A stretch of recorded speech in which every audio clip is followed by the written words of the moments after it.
Hello everyone, the SHS Musical is literally just around the corner, well, a couple of months away actually, but there's been some activity by the cast members as well as instructor Brad Ronne, and I happen to have several of them here with me. I have Javy Jimenez, who also works here with us at the KNEB studios, as well as Adam Bell. Thank you very much for joining us today, guys. You bet. Now, you guys are just fresh off of a trip to New York City. Yes.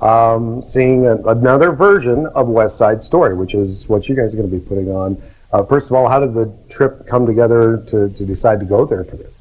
Well, as I was picking what show to do, I happened to notice that it was brought to me that there was a revival on Broadway this spring, and I'm just crazy enough not to take these kind of trips. So I looked for a weekend where we had some time off school, so we had Friday and Monday with no school, and requested group tickets, and we got them and planned the trip, and a good portion of the cast went. I was going to say, how many did go? We had 48 students. Some of them were not in the show. They're crew members in different capacities, but wanted to go, and so, yeah. Did you get an opportunity to see behind the scenes, or was it just the performance itself?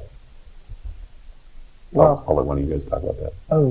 The answer is yes, but we had a Broadway workshop with one of the actresses. Her name was Alexa DeBar, and she was very cool. You showed us like how to dance like they do in the show, some of the original choreography from way back when, and it was super cool. Very nice. Now, I understand, Adam, that it was a little bit different take on West Side Story, a little more of a modern West Side Story, if you will, storyline. What did you think of their interpretation of what's a classic that's out there on the stage? So, the original West Side is definitely more of like a cheerful storytelling. Like, just like Romeo and Juliet, it's essentially the same story. It was just more modernized for that time.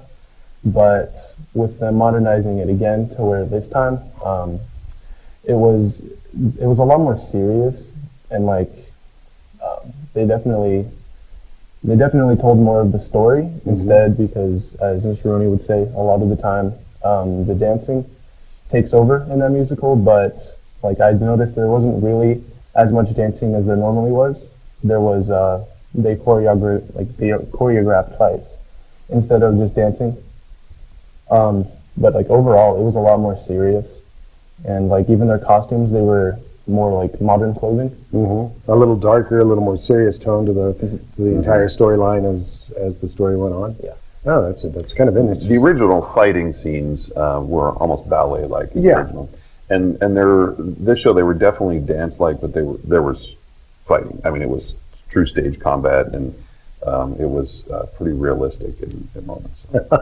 Well, it makes it kind of interesting. And yes, definitely. Now, of course, the question is, what did you learn from their interpretation of it? And of course, going forward, how are you guys going to be making your presentation on stage? Well, I think we have a lot more to step up. I think we need to tell a lot more of the story rather than just acting it out and dancing it out.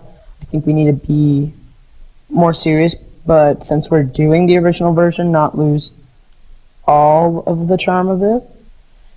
And I think we just need to step it up is all. Yeah, it certainly sounds like it's going to be a little bit different of an interpretation, maybe a combination between the two as things go forward when West Side Story takes the stage a little bit later this year at the Scottsbluff High School auditorium stage. And we'll be back on News Extra in just a moment to fill you in with some more details and how the practices are going to go and how you can get tickets. And those will be available relatively shortly. We'll be back in just a minute. And we're back, and we've been talking with Scottsbluff High School vocal instructor Brad Ronne, as well as a couple members that will be taking part in the West Side Story musical that's going to be presented a little bit later this school year at the high school. Javy Jimenez and Adam Bell, thank you very much again for joining us today. We're still really early in the process, I can imagine. Yeah. But you have quite a number of students who have already signed up, they're ready to go. What's the schedule like going forward? Well, we start in early January. We actually have auditions before Christmas, but our January, February schedule is a couple nights a week, rehearsals. And then as we get towards March, it bumps up to 3 and then 4 nights a week, rehearsal-wise, but there's so much crew work as well.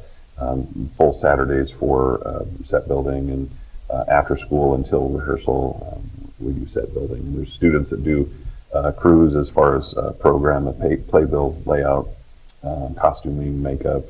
There's so much that students do. So. Now, are all the roles set as far as lead roles and everything else? They are. There's about 80 kids total in the cast.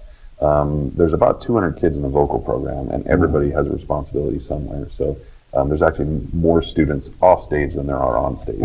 Stage crew and lighting and all of that. And that's pretty typical for us. Yeah. It definitely takes a lot more people behind the scenes to put it on than you actually see on the stage. And some more kids often really find their passion off stage. We've had kids that have done 4 years of stage crew and loved it, loved every minute, and wouldn't not be on stage crew or set building or lighting or sound or whatever. And now, Javy, what's your role going to be? I'm playing Chino, who is the lieutenant for the Sharks, and he's kind of a sweet guy, super loyal, and he's just a really cool guy. And Adam? I'm Diesel, one of the Jets. He's like the third or fourth in command. Under Riff in action. Okay. Now, are you two going to be engaged in combat on stage? Necessarily? You've got a little bit of a height advantage over Javy. A little bit. These two not with each other, but both definitely, yes. Just saying I would win. No, I'm kidding. So coming up, obviously, we have ticket sales that'll eventually start here pretty soon. I would March say. 1st, they start at our website, ronne.com, my last name, .com, and the show is the first weekend of April, so 2nd, 3rd, and 4th. Yeah, it's going to be a fantastic time. West Side Story is really a great musical to have up on the stage. It's a fantastic story. The music is really amazing, and that's part of what really sold me on this. The tough challenge that has made me nervous from the beginning is the powerful story and just how deep the story is. It's powerful. There's a powerful love story. There's a tough drama. And that's a challenge for high schoolers, but seeing the production really made a big difference. Yeah, I think, in I'm characterization. I'm certainly it does. Seeing how serious this is, it's a powerful show. So yeah, definitely. Really And of course, guys, you guys are going to be out there on stage and giving it your all. What are there any techniques that you guys have learned either through the trip to New York City or during the course of your time in the vocal program that you use to prepare for something like this? One thing I like to do is I like to think about exactly what my character would do and not just get into their mindset, but start thinking what I should be doing and what I would have done if I was that character. And that's part of what helps me get into my character so much. Yeah, it's going to be a really neat production coming up here in the first part of April. West Side Story on the auditorium stage at Scottsbluff High School. Tickets do go on sale here at the beginning of March. Gentlemen, thank you very much for joining us on News Thanks for After. Thank you.